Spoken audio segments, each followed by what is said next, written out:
यही संकल्प लेके आए हैं।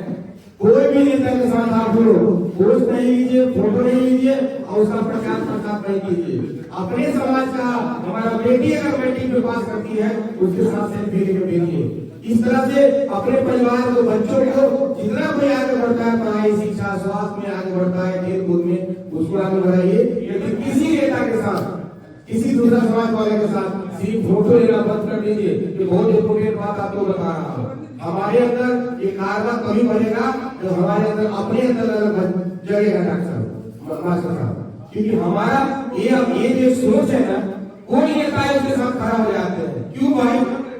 अरे अपने बच्चों के साथ लो ना, अपने परिवार के साथ लो ना। अपनी बेटी अगर ग्रेजुएशन करता है ना, उसको खूब फोटो डालिए। देश के लोग ये अभियान के भक्त करेंगे, हमारे फेसबुक पे दूसरे जात के लोग होते हैं ना, वो भी सोचेंगे सब जगह लिखिए जय भगीरथ, अपने घर के स्टिकर लगाइए जय भगीरथ। ये भगीरथ ही हमारा आईफोन है और यही हम 13 बार लगाएंगे। तो बहुत इंपोर्टेंट बात बता रहा हूँ आप लोगों को। अगर आप लोग ये अभियान लेके चलेंगे, 76 साल हो गया ना, मैं कुछ महीने की बात बता रहा हूँ। वो पहला हम लोग को पहला मुकाम हम लोग हासिल करने जा रहे हैं साहब। मैं बोलना नहीं चाहता था लेकिन बोल रहा हूँ कि पहला कामयाबी आप लोग को 29 फरवरी को मिलने जा रहा है। इसलिए आप सब प्लीज। मंगरुआ ने सजा ली है चौपाल, और जैसा कि आप जानते हैं कि मंगरुआ के चौपाल पर हमेशा भाई ही बैठते हैं। कभी बड़े भाई बैठते हैं, कभी छोटे भाई बैठते हैं, कभी हम उम्र बैठते हैं। तो मंगरुआ के दाढ़ी पर मत जाइए, उम्र में हमरा से थोड़ा बड़े बारन। घर है इनकर वैशाली जिला और नाम है हरीश चौहान महतो। जी जी। कौन गांव घर बारा? रामपुर सुरार भगवानपुर होगा। रामपुर सुरार भगवानपुर, वैशाली जिला। हाँ वैशाली जिला में। कब चलरनी है ये शहर लागी, चूंकि इस जौन शहर बानू लोग मुंबई के संभावनाओं के शहर कहला, लेकिन दिल्ली भी अपना आप में कहीं न कहीं संभावनाओं का शहर बा। कब इस शहर में आयर नहीं है? सर शहर तो आने का बहुत, जब बिहार बैकवर्ड फॉरवर्ड से जब जल रहा था ना, उस समय हम दिल्ली आए थे और दिल्ली एक एजुकेशन के लिए आए थे और वहीं पढ़ाई लिखाई, थोड़ा बहुत पढ़ाई लिखाई शुरुआत यहीं हुआ। फिर वहीं से अपना रोज़गार शुरू किए और वही अपना दाल रोटी कमाने के लिए हम लोग दिल्ली में हैं। बिहार में अगर सब कुछ से परिपक्व होता तो हम लोग दिल्ली क्या करने आते। तो मंगरुआ एक लाइन कहता है, जिया हो बिहार के लाला, दिल्ली लूट ले ला और तू साला। तो हरीश जी जो हैं बहुत कम उम्र में छात्र के रूप में 90 के दशक में दिल्ली आए थे।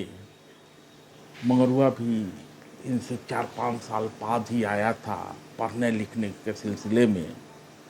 सब लोग किसी न किसी तरह से दिल्ली आ जाते हैं, क्योंकि बिहार का वो जो दौर था वो ऐसा था कि कोई भी जिसको गार्जियन चाहता था कि उसका बच्चा आगे बढ़े, बिहार छोड़ना ही था। परिस्थिति कुछ ऐसी ही थी। परिस्थिति तो सर बिहार में अगर सब कुछ परिपक्व होता तो हम लोग दिल्ली क्यों आते हैं। और हम 3 भाई हैं, पिताजी कृषि से जुड़े हुए थे और बस उसी के हिसाब से हम लोग को आर्थिक स्थिति तो उतना ठीक नहीं था कहिए, लेकिन ठीक था बिहार के हिसाब से। अगर उस समय की परिस्थिति हम लोग ठीक ठाक थे, लेकिन फिर भी एक था कि कुछ अच्छा करें हम लोग, तो पिताजी भेजे और आज जो भी कुछ हूँ उसमें माँ बाप का प्यार आशीर्वाद तो है ही है। और उसके बाद में भी बहुत सारा संघर्ष जीवन में रहा। 92 5वां महीना 25 तारीख में मेरा शादी हो गया। तो बहुत कुछ फ़र्क है। 1992 में 25 तारीख को शादी हुआ। फिर वहाँ से जीवनी जो है, घर परिवार बिजनेस, ये सब कुछ चलते तो चलते ये चलते हरीश जी ही हैं। आमतौर पर महिलाओं की ये शिकायत रहती है कि लोग मैरिज एनिवर्सरी भूल जाते हैं उनके पति, लेकिन समझिए कि ये बैठे हुए हैं मंगरुआ के साथ, लेकिन शादी का दिन इनको याद है। शादी का दिन कैसे भूल सकते हैं। और आज जो भी कुछ मैं बढ़ा हूँ उसमें हमारी धर्मपत्नी का बहुत बड़ा योगदान है। और हम लोग सामाजिक सोशल काम भी कर रहे हैं और आज जो भी कुछ अगर हम कर रहे हैं तो सबसे बड़ा सपोर्ट जो है ना हमारी मैडम को हमको मिलता है। हमारी धर्मपत्नी बहुत उनका सहयोग रहता है। और आज जो भी कुछ मैं बन रहा हूँ, कर रहा हूँ, तो उनका तो है ना। सोचिए 1992 से जो मेरे साथ में है, तो अर्धांगिनी तो आधा अंग होता है ना। तो ये नहीं कहना चाहिए कि मर्द का बोलते हैं कि औरत के जनरली लोग हाँ, भूल नहीं, जाता नहीं, है ना। नहीं, तो औरत के भी पीछे मर्द का हाथ होता है, और मर्द के पीछे भी औरत का हाथ। वैसा नहीं है, वो दोनों एक दूसरे के पूरक होना चाहिए, तभी आगे बढ़ता है गाड़ी। दोनों एक दूसरे के प्रति हो तभी तो आगे माने बढ़ता है। बैलगाड़ी जब हिचकोला लेवे हाँ, हाँ, बिल्कुल, बिल्कुल, आप सही सही सही रउआ सही सबन तो पकड़ो। वो इलाका के बनी जहाँ से हाट बाजार नजदीक होला। आप और मंगरुआ भोजपुरी में बोलेगा, लेकिन आप बज्जिका में बोल सकते हैं। नहीं, नहीं, हम अपने गाँव नहीं, के। हाँ, हाँ, हाँ, हमनी के भोजपुरी बोले आवेला महाराज। जी। हमनी भोजपुरी एक चलावेला, भोजपुरी की 8वीं अनुसूची में यहाँ मांग कर हम सब 15 साल से हम संघर्ष करत नहीं। जी। तो ऐसा ना कि तो भोजपुरी समझे। हाँ, तो आज भी दिल्ली में वो कार्यक्रम होता द्वारिका में, क्योंकि विषय से विषयांतर हो जाए, बड़ा भोजपुरी सम्मेलन होता, विश्व भोजपुरी सम्मेलन। लेकिन रउआ अपना समय के दिल्ली और अब के दिल्ली, उस समय के संघर्ष और अब के संघर्ष, क्योंकि संघर्ष ही व्यक्ति को महान बनाता है। संघर्ष तो करना ही है। कितना अंतर देखते हैं, क्या पाया आपने और क्या खोया, क्योंकि आदमी अगर कुछ पाता है तो कुछ खोता भी है। देखिए, मैं तो यही बोलूँगा, नया जनरेशन के जो भी हमारे बहन हैं, भाई हैं, जो अपने जीवन के तलाश में शहर आते हैं, सबसे बड़ा चीज़ होता है ना एक विश्वास। और लक्ष्य प्राप्त करने के लिए एक संकल्प अपने आप को लेना पड़ेगा कि मुझे ये बनना है।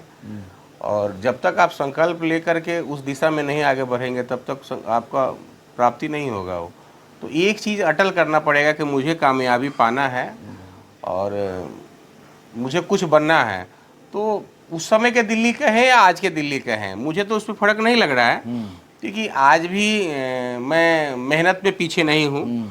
उस समय भी अगर हमारा कोई भी सामाजिक कार्यक्रम दिल्ली में होता था, तो मैं सबसे पहले चाय पानी पिलाना और चटाई बिछाने का, मेरा दरी बिछाने का काम होता है। और आज भी मैं वही काम करता हूँ। तो ऐसा नहीं है, समाज सेवा अलग है और अच्छे लोगों के साथ में। हाँ, ये कहिए कि मैं उस दौर में भी मेरा जो दोस्त होता था वो मुझसे कम से कम 30 साल बड़े लोग होते थे। और आज भी मेरे जितने दोस्त जो जिनको बोलते हैं अच्छा से हमारा, जिनके साथ में बैठ के बातचीत करता हूँ, जिनको अपनी दुख सुख बात करता हूँ, वो मेरे से उम्र में कम से कम 20 साल बड़े हैं। तो ये कि मेरे सफलता के कुंजी तो आप ये कहिए कि उन लोगों के साथ में अपना जीवन का वो शेयर करता था हमेशा। तो उन लोग से मैं कुछ सीखता था ना, तो वो हमारे एक प्रेरणा मुझे मिलता था कि ये लोग कैसे आगे बढ़े, ऐसे हम लोग भी आगे बढ़ सकते हैं। और ऐसे ही हम लोग कर रहे हैं। आज सामाजिक सेवा में भी हम लोग बहुत ही अभी हम लोग काम कर रहे हैं अपने जीवन के साथ साथ सामाजिक में। हरीश जी के पास कहानियों का पिटारा है। कोरोना ने हमें बहुत कुछ सिखाया है, सबको सिखाया है।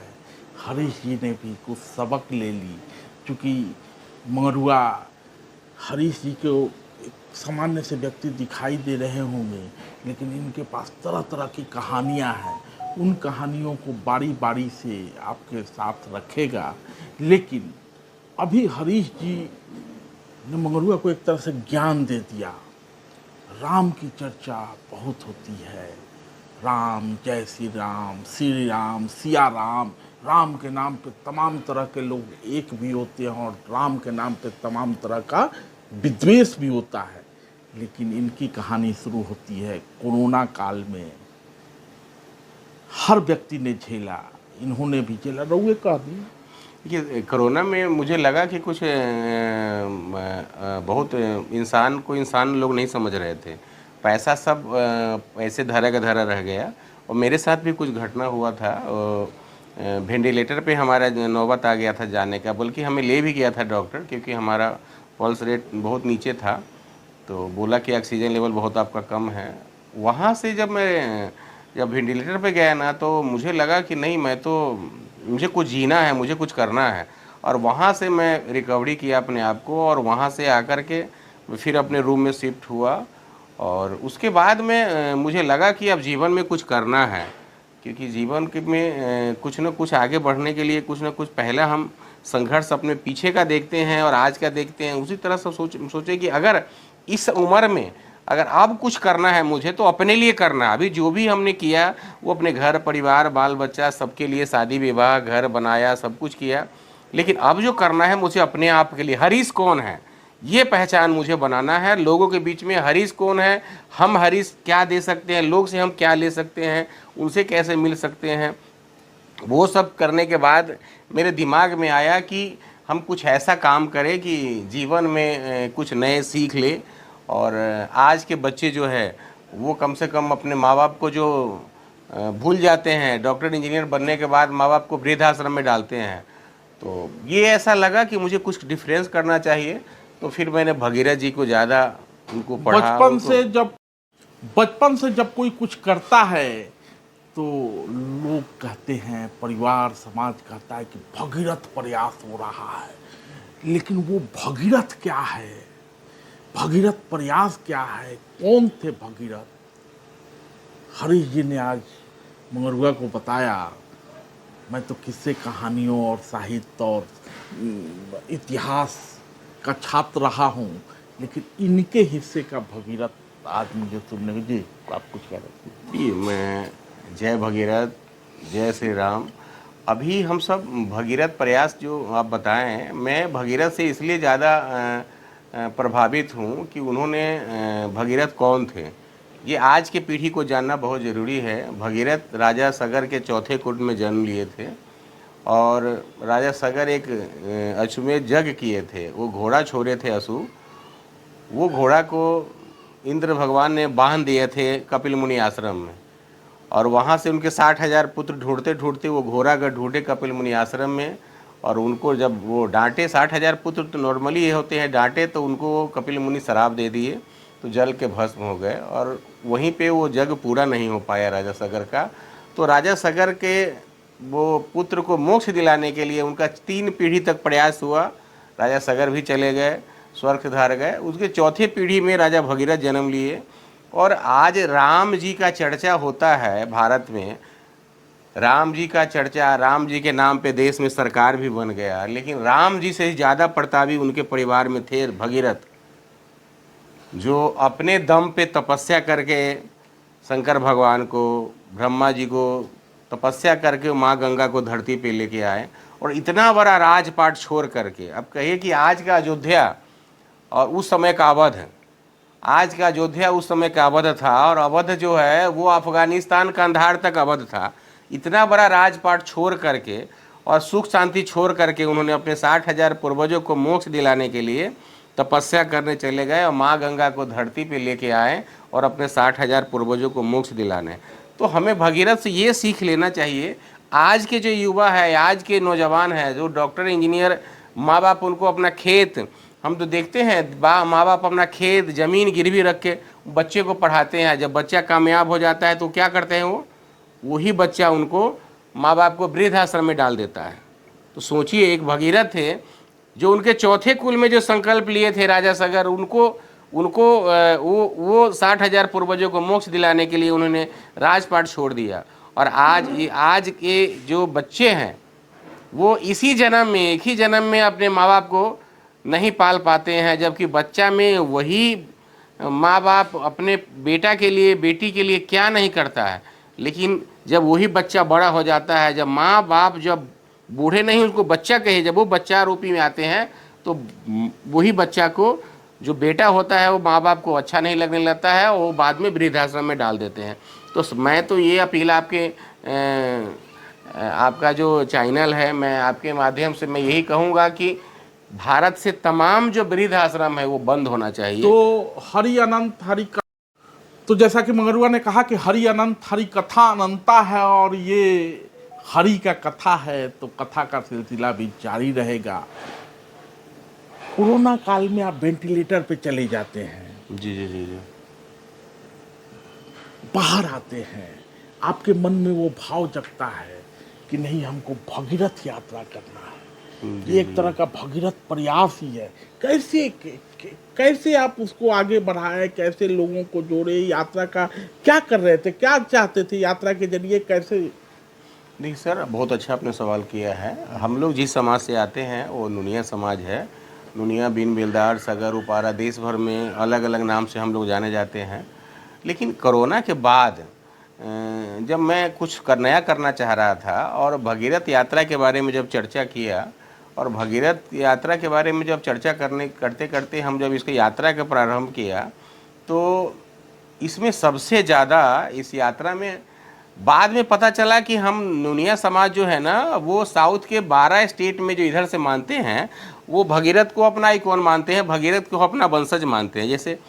जैसे ब्राह्मण भाई कहते हैं कि परशुराम जी के वंशज, यादव भाई कहते हैं हम कृष्ण के वंशज है, वैसे ही साउथ के सब जब 12 स्टेट के लोग कहते हैं कि हम भगीरथ के वंशज हैं, और उनके नाम पे हम लोग एक आइकॉन मान के चलते हैं। जब हम यात्रा शुरू किए दिल्ली से, तो पहला हमें स्वागत इधर से 200, 100, 200, 300, 400 होते होते पंजाब में जो सरदार जी लोग हैं वो भी हमारे समाज के हैं, वो लोग 3000 लोगों के कम से कम संख्या में हमें स्वागत किए थे। और वहाँ से वो सिलसिला जारी चलते चलते गुजरात में जब गए हम, तो सर गुजरात में 30,000 लोग, हमें 9 किलोमीटर का नगर यात्रा कराया। 30,000 लोग, ढोल टेंट, वो बाजा, साउंड, डीजे, और वहाँ सबसे बड़ा पगड़ी, आप भगीरथ यात्रा यूट्यूब में सर्च मार के देखेंगे, उसमें कितना बड़ा जन सैलाब आया था। वहाँ के सरकार भी ये, मतलब वहाँ के प्रदेश अध्यक्ष, जिला अध्यक्ष, हम क्योंकि 36 दिन हम पूरे गुजरात में रहे थे, तो वो लोग आके बोलता था कि सर हम आपके समाज के लोग ज़्यादा हमारा सपोर्टर है, तो आप इनको भड़काइएगा नहीं। तो मैंने कहा कि भैया भड़काने की क्या बात है, अगर इस समाज को आप अगर पूछ नहीं रहे हैं, देश आज़ादी का 76 साल हो गए, आज तक आपने एक विधायक नहीं बनाया, तो बाद में हमें समझ में आया कि हम जो काम कर रहे हैं बहुत बड़ा काम हो रहा है, ये छोटा काम नहीं हो रहा है। और इससे हमारा समाज के 12 स्टेट के लोग तो ऐसे ही जुड़ गए। और हम लोग यात्रा किए थे तो लगा था कि 15, 20, 50 आदमी हमको मिलेगा, 20,000 या 10,000 कर्नाटक में, गुजरात में, यहाँ का तो भाषा नहीं अलग है। हम लोग भाषा ना हमारा वो भाषा समझते थे, ना हम उनका भाषा समझते थे। लेकिन ये सारा एक प्लानिंग जो हमने किया था यात्रा का, वो प्लानिंग के हिसाब से जब किया तो वो सफलतापूर्वक हम लोग को रहा। और बदकिस्मत कहिए कि रामलीला मैदान में अगर 1 लाख 1.5 लाख लोग आया होता, तो आज भारत के तमाम न्यूज़ चैनल पे चला होता वो प्रोग्राम। लेकिन किसान आंदोलन का भेंट चढ़ गया। इसी जगह पे थोड़ा सा मेरा आगे है एक जगह, वहाँ पे हम लोगों ने एक प्रोग्राम किया था, फिर भी 10,000 लोग करीब आए। इतिहास खंगाला जा रहा है, इतिहास गढ़ा जा रहा है, इतिहास लिखा जा रहा है, और इतिहास को लेकर हर समाज की अपनी अपनी दावेदारी है। आपका इतिहास बिहार में कैसे जुड़ता है? सर बिहार में हमारा समाज का बहुत बड़ा योगदान है। हमारे समाज का जो आप ये कहें कि भगीरथ यात्रा बिहार में भी हम सब कर रहे हैं, और हम सब में का उद्देश्य है बिहार में अपने समाज का एक नाम पहचान हमारा हो। और हमारे समाज का इतना बड़ा इतिहास है। देश आज़ादी की पहले लड़ाई 1770 से 1800 ईस्वी में 30 साल नुनिया विद्रोह हुआ था सर, वो हमारे समाज के लोगों ने किया था। उसके बाद में मुकुटधारी चौहान जी ने, महात्मा गांधी जब आए थे बिहार गए थे, वहाँ पे उनको ज़मीन दान देके भितरवा आश्रम में छात्रावास बनवाए, धर्मशाला बनाए। और 1932 में बुद्धू नुनिया जी नमक कानून पे, जब अंग्रेज नमक कानून पे कर लगाया था, तो उन्होंने घरेलू नमक बना करके, नमक कानून तोड़ करके वो अपना विरोध दर्ज किया था, उनको बोलते हुए कराह में डाल दिया था। उसके ऊपर हम 2013 में 14 में एक मूवी भी बनाए थे, नुनिया के वीर सपूत। तो हमने सामाजिक लेवल पे हम लोग अच्छा काम कर रहे हैं। और हमारा समाज का जो इतिहास है ना, वो प्राचीन काल से हमारा समाज का इतिहास है कि हमारा समाज जो है वो नमक बनाने की उपजातियाँ हैं, सॉल्ट मेकर जिसको कहिए। और ये समाज हमारा देश के अलग अलग राज्य में है। भारत में नमक, सोडा, खारी सोडा, बम, गोला बारूद जो बनता था वो हमारे पूर्वज ही बनाते थे। हम बचपन में देखे हैं हमारे समाज के लोग बनाते थे। तो आप बताइए सर, जो नमक बना करके दुनिया को टेस्ट बताया कि नमक क्या होता है, तो हम तो वैज्ञानिक दृष्टिकोण परिवार से है, प्राचीन काल से हमारा समाज, हमारा परिवार, हमारा समाज का है। तो और हम ये कह रहे हैं, तो गांधी केवल चंपारण के किसानों की लड़ाई ही नहीं लड़ते हैं, नीलों के सत्याग्रह से ही गांधी नहीं जुड़े हुए हैं। गांधी डांडी मार्च भी करते हैं, और डांडी मार्च गांधी ने क्यों किया था और किस समाज के हक और हित की लड़ाई लड़ रहे थे गांधी, उसके प्रतिनिधि स्वरूप नूनिया समाज के हरीश जी हमारे साथ बैठे हुए। जी आप कुछ कह रहे थे। ठीक है सर, हम तो ये कह रहे हैं कि जब सरकार हमारा रोजगार छीना था और सबको, जब अभी लता मंगेशकर जी को जब स्वर्गवास होने के बाद रफ़ी मोहम्मद जी को दोनों को रॉयल्टी मिलता है, तो हमारे पूर्वज का जो रोजगार छीना गया तो उनको रॉयल्टी क्यों नहीं मिलना चाहिए? हमारा जब रोजगार नमक बनाने का जो काम था वो चला गया। अब सोचिए, जिस समय भारत 80% जमीन मरुस्थल हुआ करता था, वो नमक का जो नुनछी निकलता था ना, उससे हमारा पूर्वज नमक सोडा बनाते थे। सोडा जो आज फेना साबुन और लक्स लगाते हैं, उस ज़माने में कोई लक्स फेना नहीं होता था, वही रेह से जो निकलता था ना, उसी से हमारे जो बनाते थे हमारे पूर्वज, उसी को बाल में लगाते थे, कपड़ा धोने का काम आता था। तो हमारा समाज तो वैज्ञानिक दृष्टिकोण परिवार से है ना, तो हम लोग तो अपने समाज का इतिहास लोगों को बीच में बता रहे हैं कि दुनिया कौन है। हर किसी का योगदान है हिंदुस्तान की मिट्टी में शामिल। कोई ये दावा न करे कि सिर्फ उनके पाप का हिंदुस्तान है। धन्यवाद। तो इतना यात्रा वात्रा किए, नारा वारा भी कर रहे हैं क्या? बिल्कुल सर, बिल्कुल। हमारा नारा है ना, सदियों खाया नमक हमारा, क्या कहता है धर्म तुम्हारा। हम अपने समाज को हक अधिकार दिलाने के लिए अब बिल्कुल लग गए हैं और यही भगीरथ प्रयास है। और हम इसी को बोलते हैं कि भगीरथ प्रयास है। छात्रावास धर्मशाला बनाए अपने समाजों के लिए, और अलग समाज के लोग भी आके रहते हैं। रथ बनाए हैं, अभी हमारा गाड़ी घूम रहा है, प्रोग्राम किया था, फिर भी 10,000 लोग करीब आए थे पूरे देश भर के। तो इंसान पहला कदम रखता है, आगे बढ़ता है, बढ़ता ही चला जाता है, देश यात्रा करता है, और भगीरथ के प्रयास से भगीरथ समाज के लोग जुड़ते चले जाते हैं। ये प्रयास लगातार इनका जारी है। नहीं, अभी भी सर हम कर रहे हैं। अभी हम बिहार में 38 जिला में करीब 1.5 महीना से, अभी हम बीच में गए भी थे 1 सप्ताह के लिए, 1.5 महीना से पूरे बिहार के 38 जिला में हमारा पूरा टीम एक गाड़ी लेकर के 38 जिला में भ्रमण हो रहा है हमारे समाज को जगाने के लिए। और ये हमें लग रहा है कि भारत का ये पहला हमारा भगीरथ प्रयास है। भगीरथ का जो नाम से हम लोग जो जोड़ रहे हैं अपने समाज के लिए, ये पहला है कि देश के तमाम राज्य में हमारा आबादी करीब 12 करोड़ है, मेरा आकलन है। जैसे जो सरकार जिस तरह से कहती है कि इतना आबादी आपके समाज का है, तो अगर उस हिसाब से हम देख लें तो बिहार में हमारी अच्छी खासी आबादी है। तो उसको जगाने के लिए हम बिहार में भी यात्रा भी कर रहे हैं। तो और बिहार चुनाव के मुहाने पे खड़ा है हरीश जी का। उस चुनाव के लिए लोगों को जगा रहे हैं या अपने समाज के लिए लोगों को जगा रहे हैं, ये तो इनके मन में जो बातें बैठी होगी यही जानते होंगे। लेकिन जब समाज जगता है तो राज्य जगता है, और जब राज्य जगता है तो देश जगता है। लेकिन फिर वही बात, जब व्यक्ति जगता है तो समाज जगता है। और ये कोरोना काल में व्यक्ति के रूप में हरीश जी जगे, इनका इंस्टिंक्ट डेवलप हुआ, भगीरथ यात्रा का विचार इनके मन में आया, और वो कारवां चल पड़ा है आगे। जहाँ जहाँ इनका कारवां जाएगा, मगरुआ इनके प्रयासों के साथ आपसे जुड़ता चला जाएगा। धन्यवाद।